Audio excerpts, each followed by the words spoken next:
I think Minecraft has become what it is for multiple reasons. For one, it is infinite. And when you make the realization that every little block and every little pixel can be broken and can be replaced with your own block. So you, as a player, you have complete agency, you have complete power over the entire universe. And it is low fidelity, but it's intentional. Because when things are low fidelity, our imagination fills in the rest. The challenge is, of course, trying to adapt it into a photorealistic world. Like, what does that even look like? Having 3 kids who all love Minecraft, all had a very different point of view about what this movie should be. We were blessed to be able to work with Grant Major, the genius production designer behind the Lord of the Rings films. My name's Grant Major, and I'm the production designer on Minecraft. Grant Major, legendary production designer.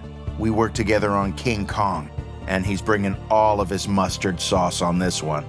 We connected him with Mojang and immediately kind of got started on, like, how do we bring this to life? The movie is called Minecraft, and it's got to unmistakably be Minecraft. I had played Minecraft before, but I hadn't really seriously got my head into it. When I was first approached about it, I felt kind of simple, but the more I got into it, the more complex it is, and it's actually been a really interesting journey. Good news! That's okay, bud. Buckets are useful here. You know, it basically became a conversation. We were just texting, hey, what about a picture of this? And what about this? And yeah, maybe this. This needs to be, and we gotta get this. We have to get this, and we gotta get this. With this movie, we're really taking Minecraft somewhere that hasn't been seen before. It's a live-action movie, so it's like a realistic version of Minecraft. We're treating the overworld as another dimension, a whole other world that's defined by the cubic quality of it.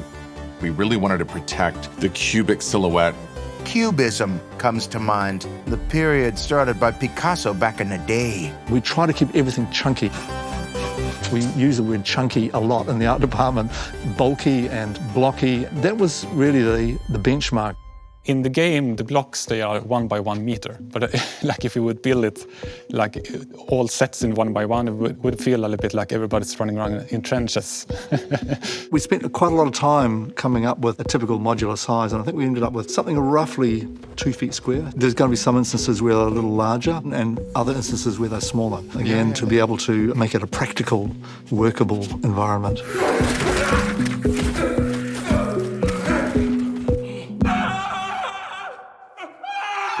For us, it ended up being about sticking to cubes that have realistic finishes. Things like, grass and plants, that they have textures and material properties and colors that are familiar from the real world.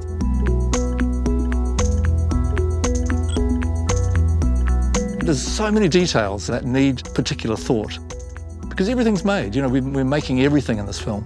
In the set decoration department, our first item really that we sort of got across the line was our interpretation of how an apple would be. We tried various versions because you're starting with quite a pixelated form. Then Mojang would come back with their feedback.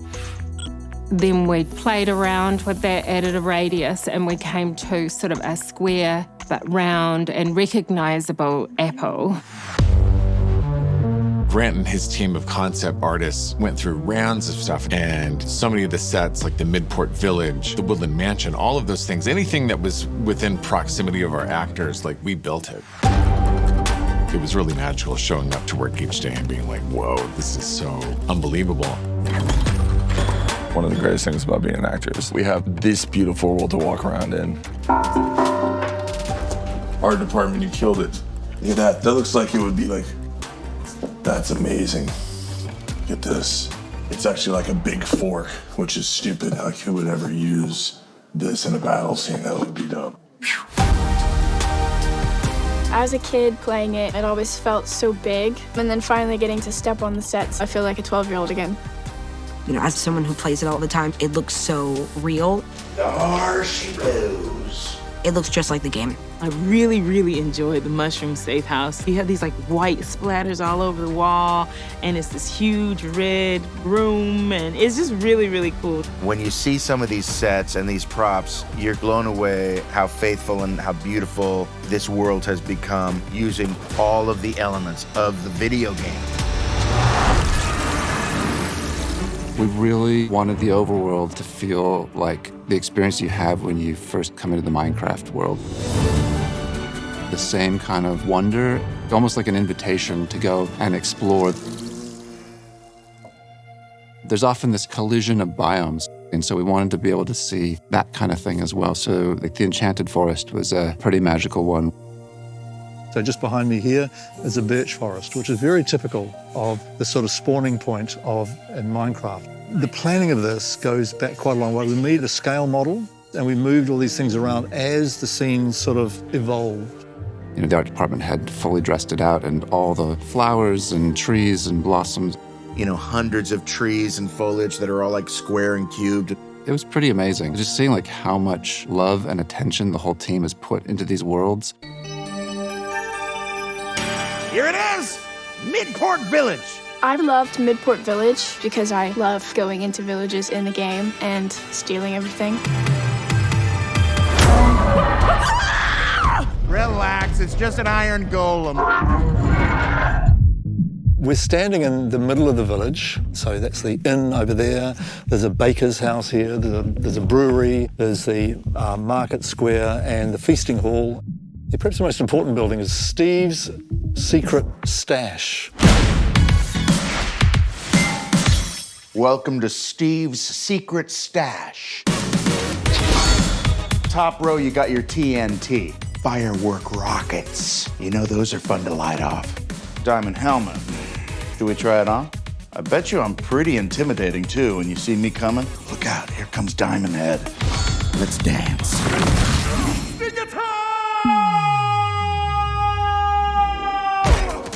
This is a real combo between props and set decks. With the help of Mojang, with the help of Minecraft players, we have tried to pull out really iconic pieces.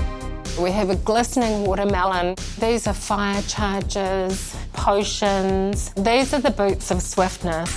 Initially, we were really interpreting feathers to be all squared off, but I think the evolution landed in a really good place. The ender chest. Everyone wants an ender chest in Minecraft. Very helpful when you need your sneaky stash. Spider's eyes. Square cookies. This is a Minecraft diver's helmet. By God, it works like a charm. We've got our gold suit of armour here. We went for a more sculptural kind of version of them and did a gold and an iron. You think I'd look cool if I put it on? This is one of the most sort of iconic pieces of crafting tables. Style-wise, it's directly from the game. We've tried to put a bit of detail and pattern into it just so that it looks good on camera, and then aged it all back. One of the biggest challenges was to work out how we developed the style of weapon. We ended up going through the whole spectrum of complexity so that some of the swords in particular started to look like real swords. We brought the design down and added more voxelation and more squares. In the game, it's very pixelated, but the idea is still that it should be a real sword, but you want to keep some of those Minecraft elements in it. I think you did an amazing job. Yeah, so this was kind of a late addition. Jared was very keen on a sort of a funky moment where our heroes order fried chicken, and of course in the game there is a recognised system for frying chicken. This is definitely something that Minecraft players love to create in the game. So you pull the lever and down comes a chicken. Maybe you could try it out. It's going to be fun. No, I love this.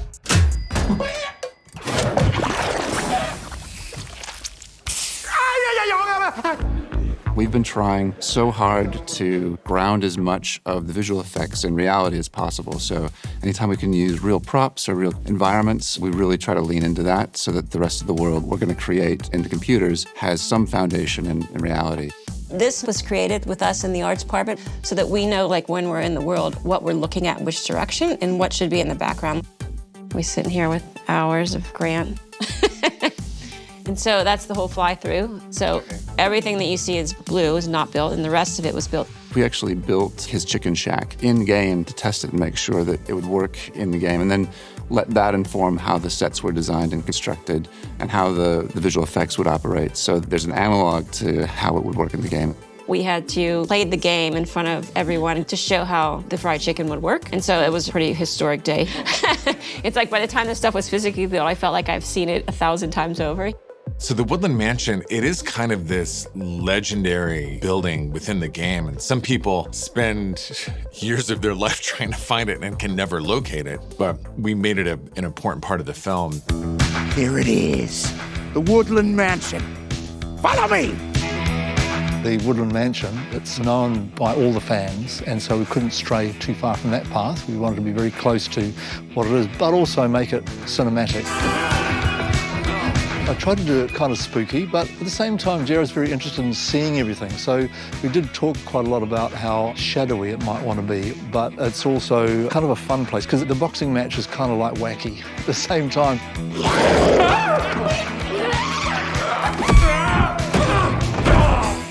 This room here, we call it the loot room, but really it's all full of chests. Inside those chests are all sorts of treasures.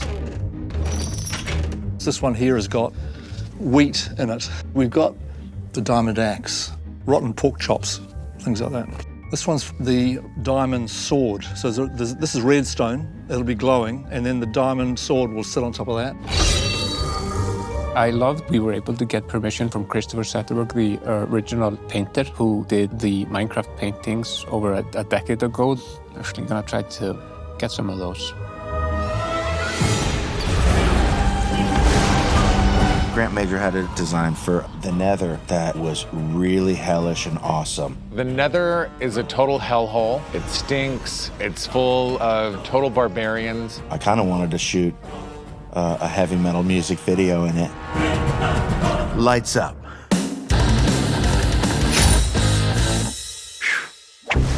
For people that have gotten deeper into the Minecraft game, it's a space that they'll be familiar with as well. For us, we've interpreted it as a little bit of a lost civilization. So there's a lot of ruins in there. A hint that this might have been a place that was wonderful at one time, but it's been strip mined and it's been reduced to a shadow of its former self. So this is a CG set and physical build. Everything you're looking at, everybody's chimed in on the smoke, the atmosphere, the lava. So then Malgosha has her throne in the Nether. The amount of stuff, honestly, that's been pushed through here is very impressive, and it's just beautiful to look at. It was a lot of fun to kind of put a lot of different ideas in front of Minecraft influencers, make sure that we were making a movie that felt like was speaking to them. Whoa.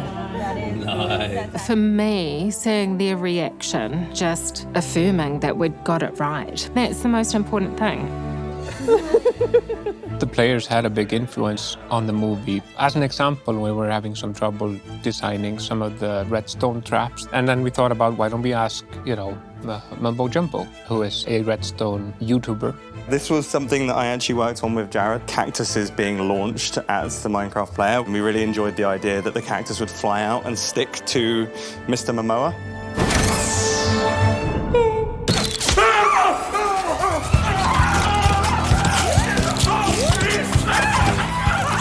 This is like a celebration of Minecraft. It's for the players to be able to see Minecraft through the lens of a camera with all the artistry and craft that goes into it, the way that we do things. It's great to be able to create something that's 100% designed. This movie is a total love letter to the Minecraft community. We tried to celebrate everything that we love about the game and put it into the film. Jared Hess, my old friend from Nacho Libre, reached out to me. He said, look, we're making Minecraft. Jason Momoa's on board. I want you to jump in here and become fierce partner warriors. I thought that sounded so fun and had lots of potential for comedy. It would be fun to collab with Jason. I've been waiting for this for a long time. Jack had like a definite man crush on Jason. This is good. This works. And Jason had a total man crush on Jack. You're one of my favorite all-time, top 5 actors of all time. Bro. I love Jack Black so much. I love everything he does. The bromance energy between those guys was so funny, people couldn't keep it together. Our whole crew was just like, oh my gosh, okay, this is gonna work.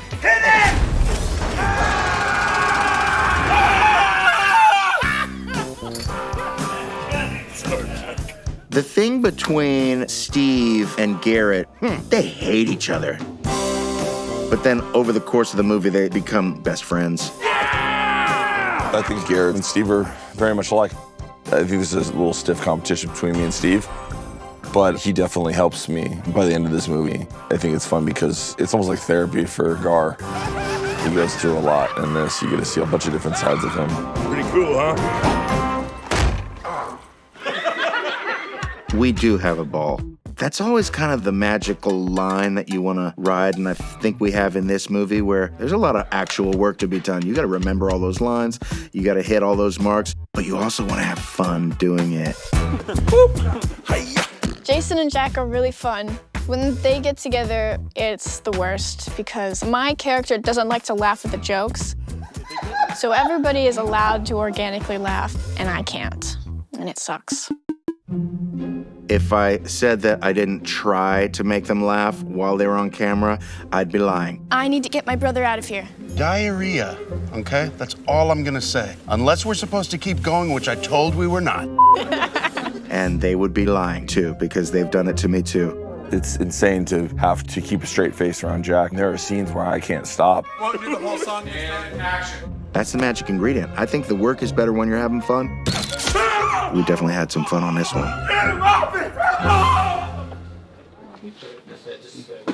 Hey, what's up behind the scenes? Good morning. When you sneak up on me, then you get me at weird angles. Jack took his role as Steve incredibly seriously. You know when the dawn comes, they'll catch fire and die. He's one of the funniest, most incredible entertainers and artists on the planet. There's nobody like him. Jack, the kids' eyes light up when they see him, you know. How you doing? What's your name? Taylor, nice to meet you. Jack. Jack is my homie. Come on, Jack. Come on, one for the team. No looker. I think the world of him. I think he just commits 150% to everything that he does. Wait, let's get it. Can we get the whole prop team together for a photo? Whether he knows it or not, I'm always observing him and just watching his genius. No looker. Quiet, please. Rehearsing. What you don't know is that I'm not just Steve in the movies. While we've been making the movie, I've been very busy when I'm not on camera, actually playing Minecraft. We set up a Minecraft server for the crew and the cast to play on. We have put consoles in all the trailers so they can play between breaks. We're just exploring Minecraft together and it's super fun. I'd love to invite you into my world. Join me, won't you? This is my trailer. Come on in. Because I'm a method actor, as you can see, I got my wallpaper up here. Torfy helping me out with my tech. As you can see, I got a spare Steve sweater. And the only game that I've played is Minecraft. Here we are in the game. I wanted to make a house on top of the highest mountain I can find. And I found that mountain. It was pretty far away from the village. So I was like, I'm gonna build a stairway to heaven and a path all the way to the top. It's called Steve's Stairway to Heaven. Dude, this took me hours. And the truth is, what I'd like to do is put a minecart up here with some redstone so you can zip through here. You can see my mansion on the top of the hill. This is my house. Hey, mi casa is su casa. Come on in. This is the ground floor, but let's go down to the basement. Look at them paintings, bro. I'm not messing around. This is the floor I'm really proud of. Copper base, and then second is lapis lazuli, my favorite of all the stones. I read the script, and the character that they wrote, he's kind of a character that doesn't fit into society. He just loves art and music, and he does best without any criticism, without any self-doubt. Pink house! When he breaks free of the constraints of society's rules and regulations, He's able to make some amazing things that surprise even himself. And he's kind of a badass, fierce warrior. Good job there. Not too shabby, yeah? I don't usually get to play that character. I got some fight scenes in this one. Finally be able to show my gymnastic skills. Ah, you gotta do the foot stomp. We're not doing the foot stomp. There's a new action star in town, and it ain't Keanu Reeves. It's this guy.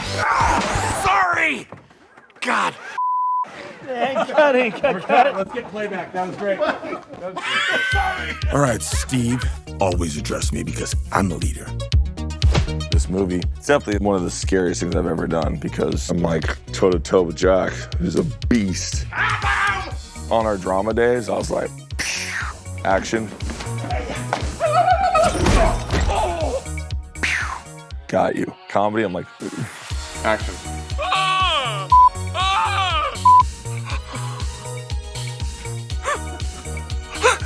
Day one, a little scary, actually terrifying.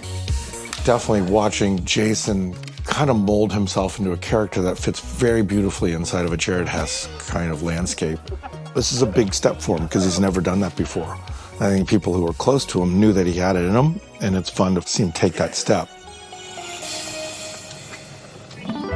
There's a lot of little actor things I do to prepare, and one of them is definitely music. Hey, play some of that 80s, man. Can someone put Flashdance on right now? Billy Idol, Skid Row's in there. I mean, there's tons of different songs. There's lots of stuff from the 80s. The whole look of that time, it was fun. Jason is very vocal about the style and what he wanted. Jason wanted to wear tassel jackets. Well, that's easy because I love tassels. And so I started working on this pink quilted kind of Michael Jackson-inspired piece. Jen's gonna put me in my first mullet. No, it's not really a mullet. It's not a mullet? No, it's bangs. Bangs? Jason's wig makes me laugh like crazy.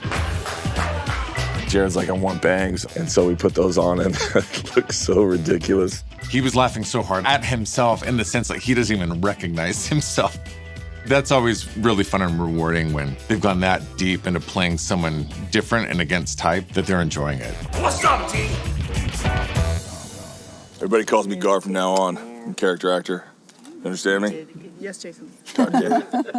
Jason Momoa is like the hunkiest dude that ever lived. You don't get those petting kittens, you get those taming lions. So what's it like working with Jason? It's fun. He's cool. It's Oh, Stay right here. This is a good. Jason's like a brother that's like 20 years old. Jason has been a lot of fun. He's such a gentle giant. It's not Valentine's Day. Don't be holding my hand. He's a larger-than-life human being and just an amazing person. And we thought, man, this would be really fun to have this guy be almost the wimpiest person. I ripped my pants. He turns from this macho dude into this very glory days kind of guy who won't let go of his 80s win. Yeah, he's definitely this burnout, but he's got a kind heart. It's in there. He covers it up with arrogance and what he thinks is charm. Garbage man, you're a big time idiot.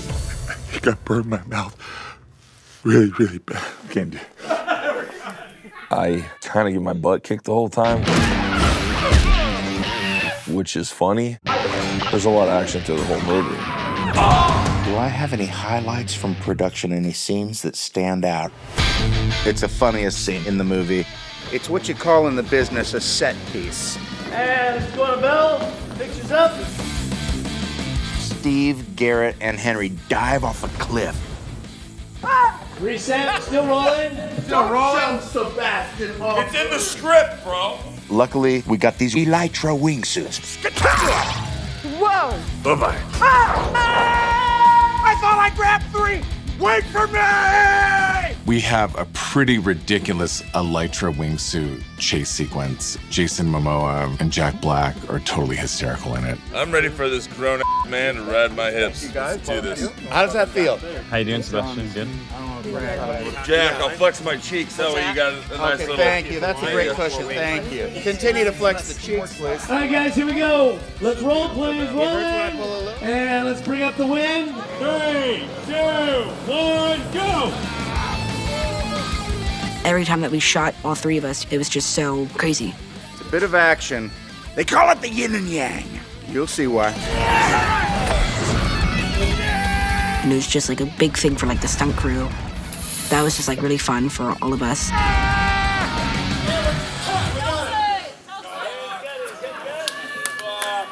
That's the weirdest thing I've ever done. It was my dumb idea. It's pretty cool, like the action that we're doing because we're in this world. The rules change, and that's fun because your imagination gets to run wild. But that's what it's about. Minecraft is imagination. I'm a big believer in creativity and in arts being taught and prioritized. I really believe these things are huge in the real world. You got constraints, judgments. But I'm gonna go make stuff anyway. The fact that that's such a big part of this movie is something I believe in. Ladies and gentlemen, that's a picture wrap on Jason Momoa! Jack, I hope Jack's there. He is. I can't believe. I'm a huge fan of Jason. That dude looks like a badass. He's such a warrior, and what I didn't expect was that he was so funny, and he was so likable. And I did think, I hope someday I get to collab with that dude, because that looks like it would be fun. Did you talk about the shirt you're wearing? He gave me a shirt. Gave me the shirt off his back. I met Jack in this, and I gave him this poem of a jade greenstone. He actually made me a handmade letter. And then he drew a sketch of like, we'll always be Sax Bros for life. Ladies and gentlemen, Jack Black! I mean,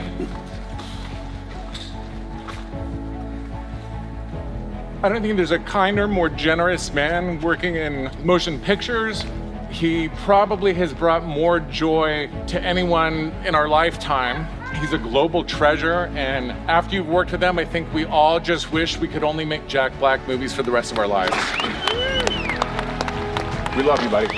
Love you back. Oh my God.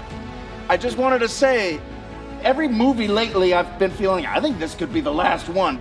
Not just because we're getting too old for this, but also because it's such an incredible, weird miracle that I get to do this. It's just felt so lucky. And if this is my last movie, which it very well could be, it has been an honor to do it with this particular crew, and I'm gonna miss you. Love you, thank you for this.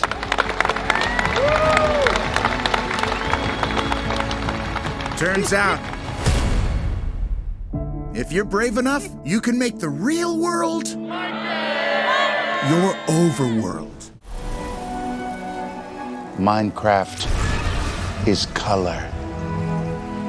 Minecraft is beauty. Minecraft is tranquil. Minecraft is creatures. Creatures big and small, some harmless and cute, some terrifying and deadly.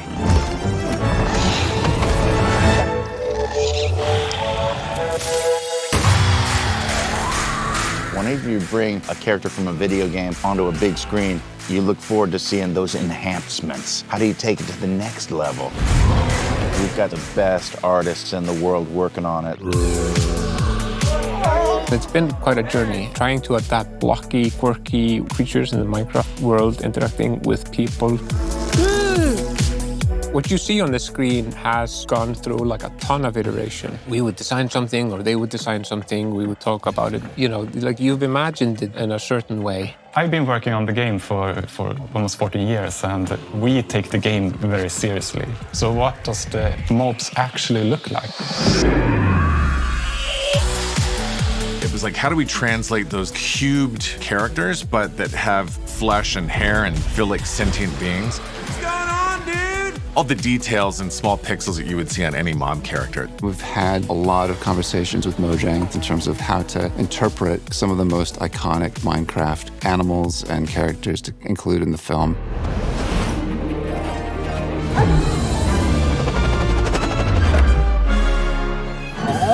Dennis, Steve's wolf companion, is kind of the bridge between humanity. Give me.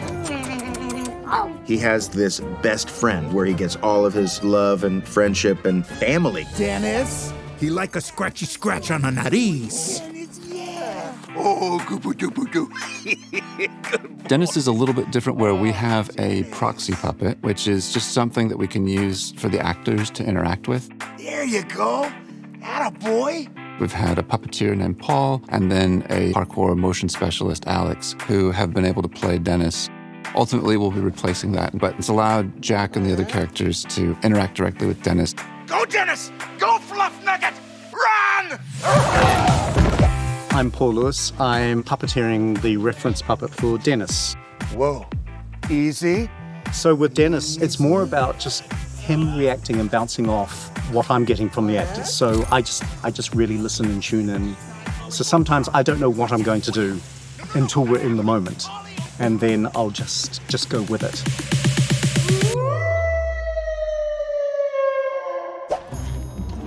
Whoa, whoa, whoa, whoa. Who are these guys? I really like the villagers.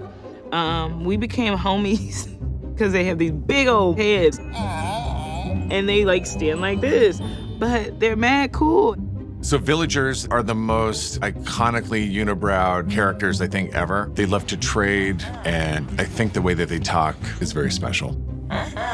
In the game, the villagers are very peaceful, they're pacifist. We are very keen, like it doesn't mean that they're stupid, it's just that they don't fight. We decided to create physical costumes because villagers are roughly human size. Amanda Neal, our costume designer, designed an undersuit and then tunics and pants that real actors could wear. But then rather than trying to create prosthetic heads, we do the heads digitally with the iconic Minecraft villager heads. Good day. The villager build itself, I mean, it's massive. First of all, it's getting the design signed off from Mojang, making sure our interpretation was the intention of the design. All of our costumes are square. We've had a specialty build. They have legs, specialty shoes, and then their torso. We've narrowed it down to a 15-minute dress. Then these costumes have to move, and so they had to have movement coaching. For the villagers, we really need people who can control the way that they move. So dancers, we need to really keep everything in parallel rather than walking pigeon-toed. And the same with this sort of restriction of the arms. Keep everything in line with how boxed up they are. Relax, it's just an iron golem, local security force. So iron golems are these giant robot-looking dudes. They're made of iron, and they are the protector of the village. Thanks, big guy. You start with an iron block and you slap an element on its head and it kind of brings it to life. And then you can soup them up in various ways, like one of them will wear boots of swiftness and be super fast. The villagers have their enemies, which are the illagers, and the illagers, some of them live in the Woodland Mansion. These are some very murderous dudes that roam the halls of this dark, depressing, freaky joint. They're basically like the opposite of, villagers, and we have to get past them. Indicators are basically axe murderers, which is very inconvenient.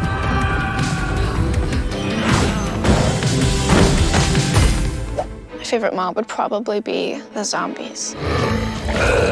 They make cute noises, cute little grunts. Yo, we got a zombie problem! It's those darn zombies you got to worry about.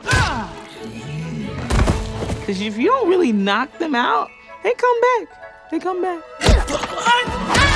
So the zombies, they're super creepy, they're green, they're dead, they've got mucus coming out of every orifice. You don't want to mess with them, they're bloodthirsty, they want to kill you. Zombies can't see, but they can hear. So they might be going somewhere and then they hear something and they're a bit slower. There are also baby zombies, which are absolutely terrifying. Sometimes you'll see them riding on the backs of chickens, and they're called chicken jockeys. I fight some pretty crazy characters. That's the thing on this movie, like when people call you, like, what are you doing? I'm like, I just got my ass kicked by a baby zombie riding a chicken. What are you doing? Skeletons are creepy. They like to shoot arrows. In the film, they shoot enchanted arrows. Those are flaming arrows. They're mean cusses, man. They're not cool. For the skeletons, they can see really well and move quickly, but it's always from their sight. The ones that I was always scared to fight as a kid were the spiders because they're silent and they come out of nowhere. They don't bend their legs. They're very kind of straight, and they like almost kind of float across the ground while their legs just kind of wiggle. And for us, being in a physical world, we felt like we needed to take a few little liberties and add some joints to those legs, make it feel like they're actually physically sitting on the ground, that they move across the ground. Sometimes you'll find a skeleton riding a spider. That's a thing. Spider jockeys, which are basically these huge spiders with skeletons riding on them with like arrows trying to shoot at you and hurt you. They're very rare in the game, but we loved them so much. We have more of what you'd see than in the game. Then there's the Endermen, who are scary. Endermen are basically nightmare fuel. They can teleport. Don't like that. Probably the most mysterious mob in Minecraft. They're just creepy. They're these dark, tall, lanky, magical creatures that and try to hurt you. Enderman makes the game a little bit more difficult. They shoot dark visions into your brain. You'll never be as cool as me, Hank. But they only hurt you if you look them in the eye. So if you ever see an Enderman, Avert your eyes at that part, kids. What's this junk? When you kill an Enderman, you get something called an Ender Pearl, which is very important. If you have an Ender Pearl, wherever you throw it, it enables you to teleport to the location that you threw it to. Yeah, right.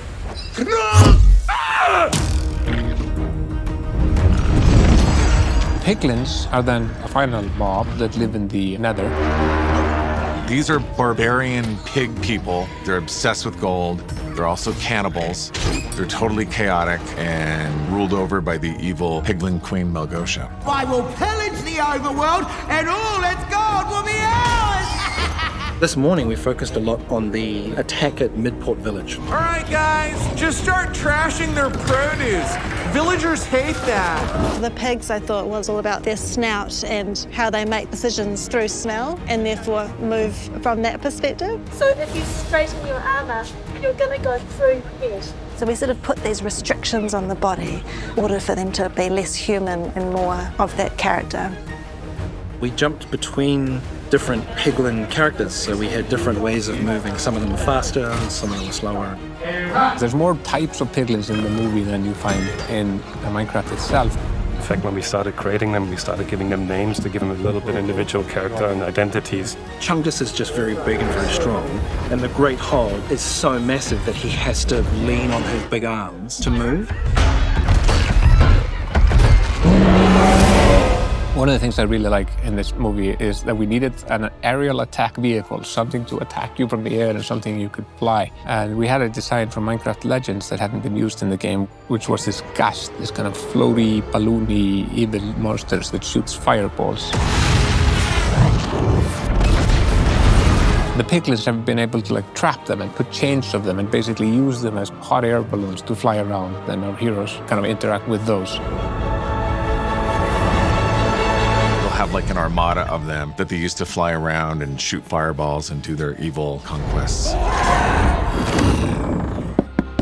There are certain things that a Minecraft player expects to see. The most iconic thing is the creature that is called the Creeper. The Creeper sneaks up on you and blows up, and many players have lost their stuff and their lives to creepers. So this movie wouldn't be a proper Minecraft movie if it didn't have creepers. Oh my gosh, I'm so sorry. Creepers are like the death of us all. Nobody likes them. I've died many a time by a creeper. Creepers are probably the most iconic and unique mob of the game. My creeper farm. The Mojang team, they said that it was actually an accident. Somebody put in the wrong numbers when they were trying to create a pig, and it stretched the pig in a weird way, and they just thought it was funny, and they leaned into it. It became this iconic character. What kind of idiot would breed these things? One of the big conversations we've had with Mojang has to do with how a particular set of 6 pixels, what it's meant to represent on the face of the creeper. Are those veins or are those vines? What is it made out of? Is it made out of plant life or is it weird scales? Don't slap him, Hank! Get out of Is the hiss literally a burning fuse, or what's the flashing? Mojang, intentionally, they've left a lot of things open to interpretation. That's the beauty of the game and the beauty of the world is people can go in there and create their own story. Try it. You certainly can. Working and collaborating with Mojang, there was no other way that we could have done this film. My good friend Torfy. This is their baby, and it's their baby that's become the world's baby in a fun way. And we knew from the outset, we have to have them on the team, collaborating with us. It's like a live-action imagination of what Minecraft would look like. From the concept art and design stage, all the way through production into post-production, their input and participation has just been unbelievable. How does this block actually look like when you take them out of the world and put them in your pocket? Mojang have been really helpful for us to get all of the details right so that those things that are so iconic really sing in the movie. Oh, boy! What's wonderful is that it's never done, that process of figuring out and creating and learning a character, because even today, now that Jared's got a chance to see them and suggest, oh, maybe we should do less jumping or a little bit more confusion. And so that's what is so wonderful about this particular type of creation, is that nothing is ever final. At the end of the day, we really tried to model all the character design and really stay true to the game. And if we ever had a question like, gosh, are we doing this right or wrong? We always went to the game. We really tried to stay true to all of those details.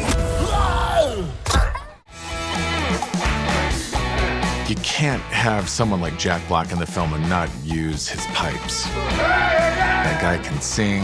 He's totally legendary. I wrote a few, I'm gonna call them jingles. That was so beautiful. We thought, man, it would be so great if Jack is singing about some of his experiences in the overworld. Welcome to Steve! Some of the builds that he's done and have these kind of original little song moments. There's a lot of songs that Jack has just written. I think there's going to be a lot of them that are going to go on the internet and blow up. Watching Jack do Hot Lava Chicken and like burning my mouth, that was a real fun day. It was pretty magical. I mean, it was right out of the gate. We did one take of him singing his Lava Chicken Shack jingle, and he just crushed it. You can do a whole chicken. Hot lava and a whole chicken? Yeah. Set and background, camera, Jack. La la la lava, chicken. Steve's lava chicken, yes, tasty as hell. Ooh, mamacita, now you're ringing the bell. Crispy and juicy, now you're having a snack. Ooh, super spicy, it's a lava attack. And we're cut.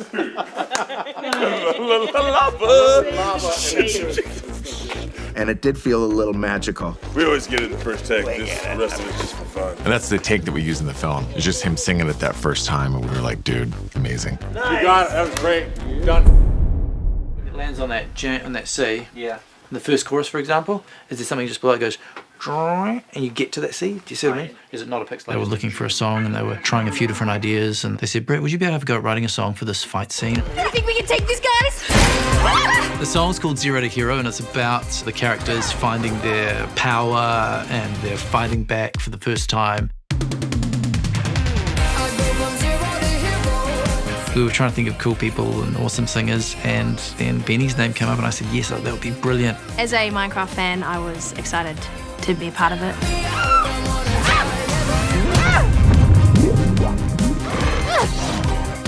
And the song is sick. This rockin' kind of battle track.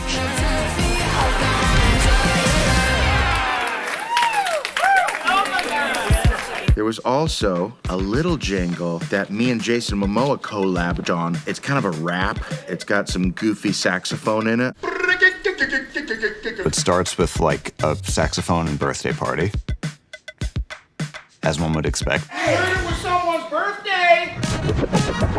Friendship is the wish you make when you're blowing out the candles on your birthday cake. The mushrooms in the set are so phenomenal. They're all so beautiful. So I said to Jared, can we make a hat? No mushroom in there.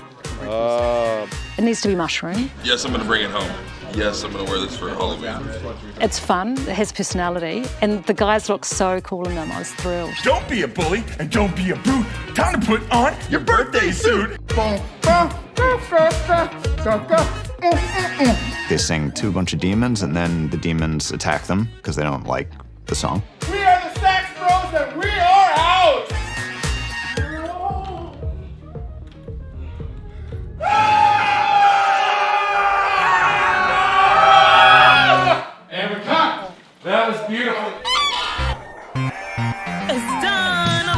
We actually shot a little mini music video for Don. That was a lot of fun.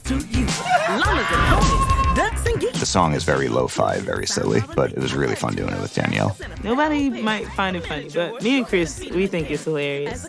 I had never written petting zoo rap before. This was my first one. It definitely helped me to develop Don and have some fun and just work my improv skills.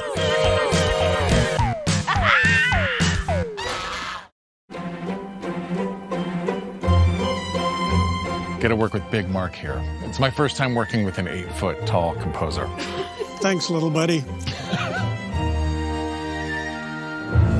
Today we're laying down all the hot tracks that Big Mark wrote for this film here in Wellington with some of the best musicians in the whole darn world.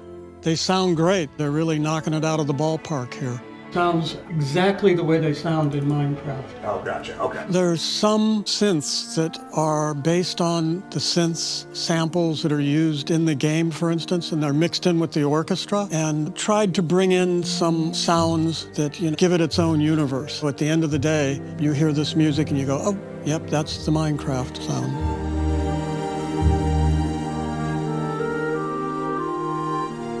Mark's done just an unbelievable job, kind of just elevating the whole experience of it. It's definitely a good, sweet nostalgia hit for people that grew up playing the game. First we mine, then we craft. Let's Minecraft! 1, 2, 3. Get the orb! What are you saying? Minecraft. We should all say that on 3. What? Forget it, there's no time! Jack also collaborated with Mark Ronson and his team on this incredible song that ends the film. I just thought I should come back to the studio, rock a little harder. A little harder. Mark Ronson and Andrew Wyatt. One more. They wrote this jam, just so catchy. It's a real toe tapper, and that's what you want at the end of a movie if you can get it.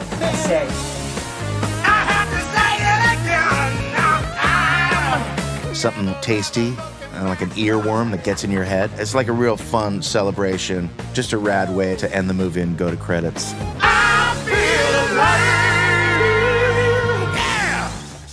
Wow!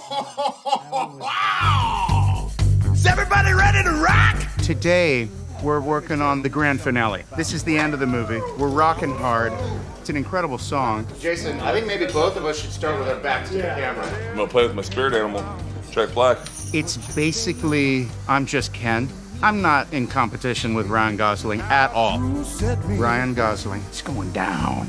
I have a tendency to sweat when I'm going up against the Goz. No biggie. The Goz had a whole week to shoot I'm Just Ken, but we're gonna knock it out in one take. I'd like to see the Goz do that. The end scene, it was exhausting, but it was really, really fun. I've never done anything like that before.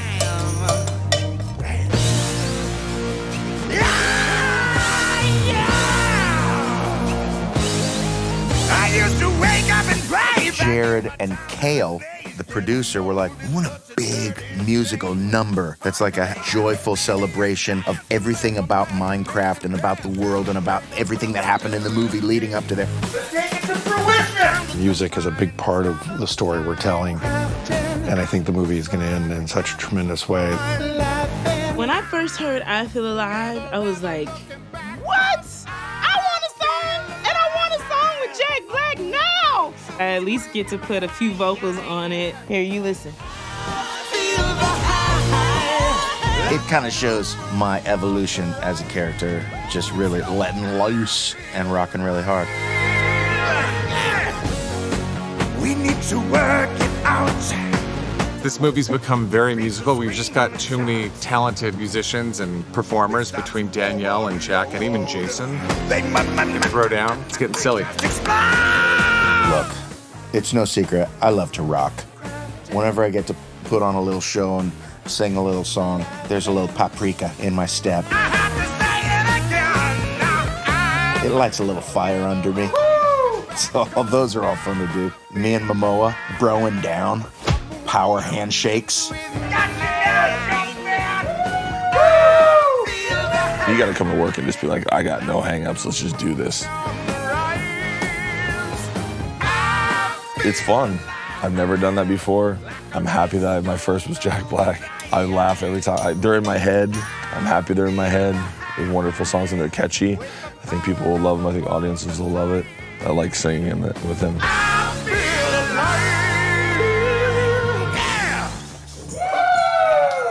I didn't think we were going to take it that far, but it was like... I know, we did the whole thing. We did the... You couldn't say cut. You couldn't. When the magic is flying. Couldn't say cut.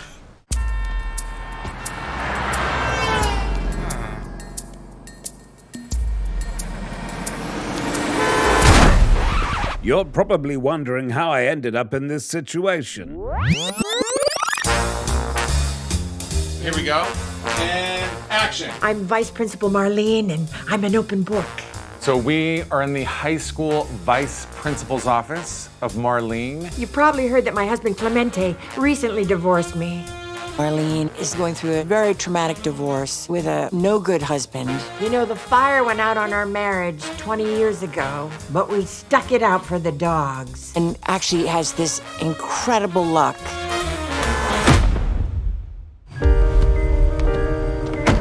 And gets to meet someone from the other world.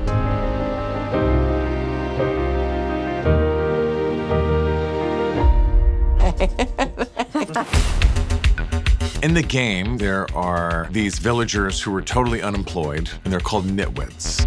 It's a little bit like the village fool, I suppose. When the portal between the real world and the overworld is still open, this nitwit wanders in and ultimately gets hit by a car. Yep, that square-headed beauty is me. Tonight we are shooting when the nitwit actually ends up in the Earth world. I think the last one. The nitwit has never seen anything like this. All the cars are passing by and just walking through the street and gets hit by Jennifer Coolidge. 3, 2, 1, go! Oh my God, you're not gonna sue me, are you? And they fall madly in love. Your head is so square and swollen. Could you have been born that way? He's kind of a misfit, but fits everything I've ever wanted in a man. How about this? How about I buy you dinner?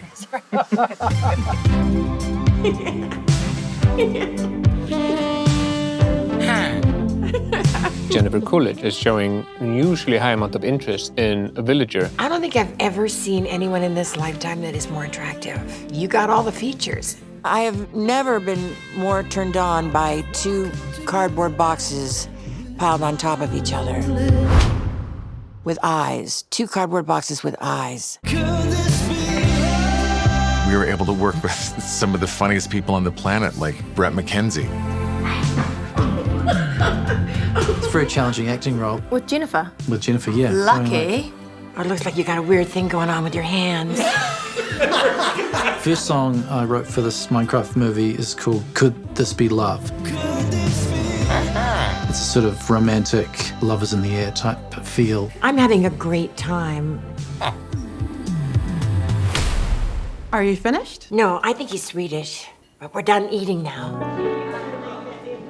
Today I'm doing a small cameo as a waiter who wants to serve them yams and carrots. And yams! No, thank you. What does a villager eat? Well, in the game, the villagers really like bread. Well, what happens when they eat bread? You get more villagers.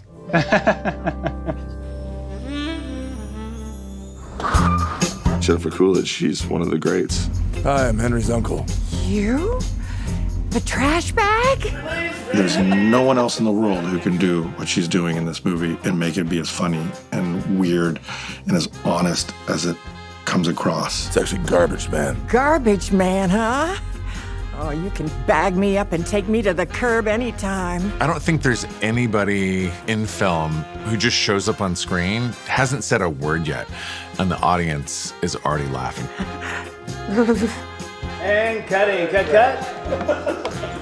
Because they know that she's gonna give them something totally unexpected, original, and hilarious. I feel like you get me and you're an incredible listener, and only people with emotional intelligence are good listeners. You know, working with her, it's like she's always gonna beat what you have on the page. Just get ready for it, leave the camera going, and she's gonna destroy it. I know how much you love bread.